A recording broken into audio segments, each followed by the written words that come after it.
We're here today to share some positive parenting discipline examples and how to actually avoid meltdown.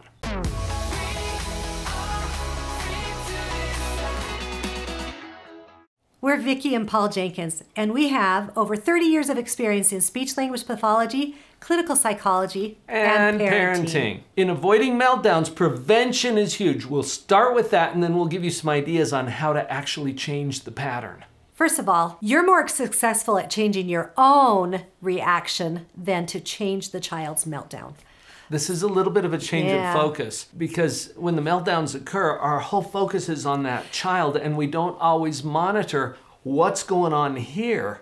Right. And how might I be contributing to that? If you have never experienced a meltdown yet, you will. And welcome to the show, right? You can't change it once they're going. You can't stop it. So the best thing that you're going to want to do is to figure out how to change the way you're showing up in the meltdown. So keep that in mind as we talk about some of these tips, because it's really easy to get distracted about your child's behavior. Let's keep the focus here so that you can actually have some control over how this interaction is going to go. And one of the first things that you can do is to become aware of situational planning. I learned this back in graduate school. Okay. Situational planning sounds like it's something you could get a degree in. In speech-language pathology, it's called setup support, right? Right, and it has to do with how can I organize this environment to minimize the possibility that we're going to have a problem. Right. It's kind of like baby proofing. And we do this when our kids are starting to crawl or move around the house a little bit because we notice how many things are actually within reach of those little hands. And we get to start moving them out of the way. We don't stop doing that for our older kids. Look around the environment. For example, we've got a lot of parents who are doing homeschooling. Right now and through the pandemic, and you've all been familiar with that. Would it be wiser to do that at a kitchen table or in front of the television? Right, do some situational planning. And I use that as an obvious example. Hopefully you can see that if there are those distractions, we're going to have more problems than if we look around, try to minimize the distractions.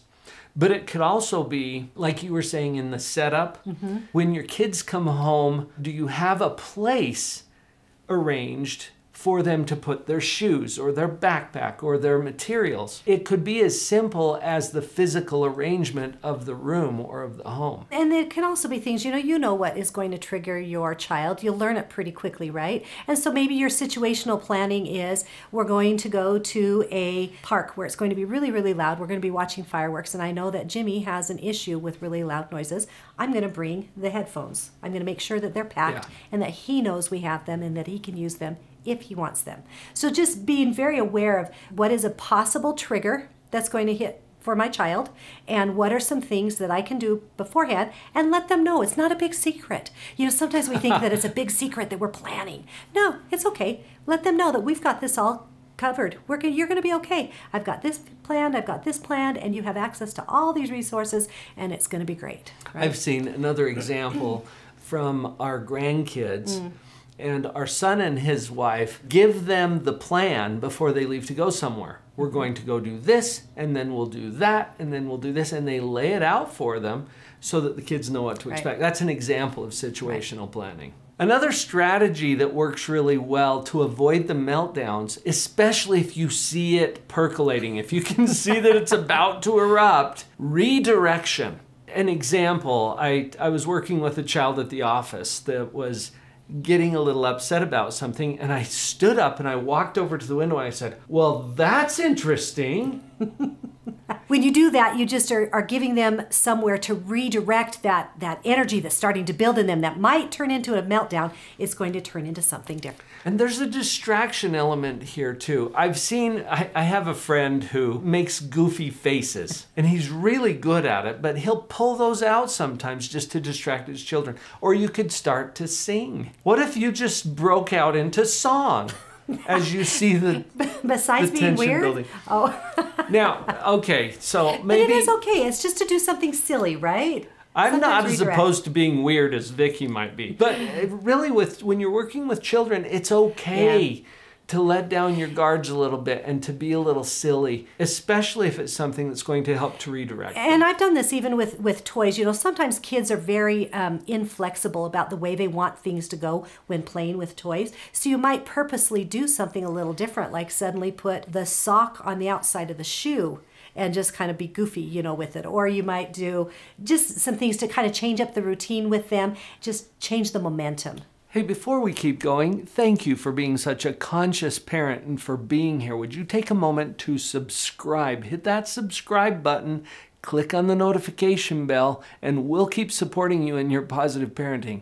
Now let's get back to those meltdowns. Meltdowns. Sometimes there's fire that causes the meltdown, right? So use that as an analogy as you think about what do you want to throw on the fire. What if I give you two options? You can throw water or you could throw gasoline on that fire. We want to come in with water, not gasoline. Our own reaction to our kids is going to act as either the water or the gasoline. So here's a strategy for you.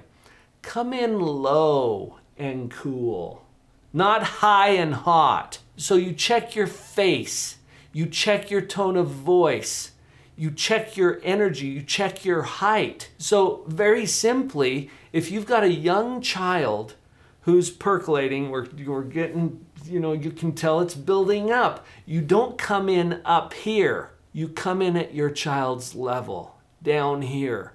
I mean physically, get down on the floor if you need to. If you've got a teenager that's brewing, you don't come in with your arms folded and stand over them. Come in at their level. If they're seated, sit. If they're down on a couch or something, sit or kneel on the floor next to them. You want to have that same level. That's what I mean by come in low and cool. You want to maintain a calm voice, calm face, calm body. Remember what Vicki said at the beginning of the video.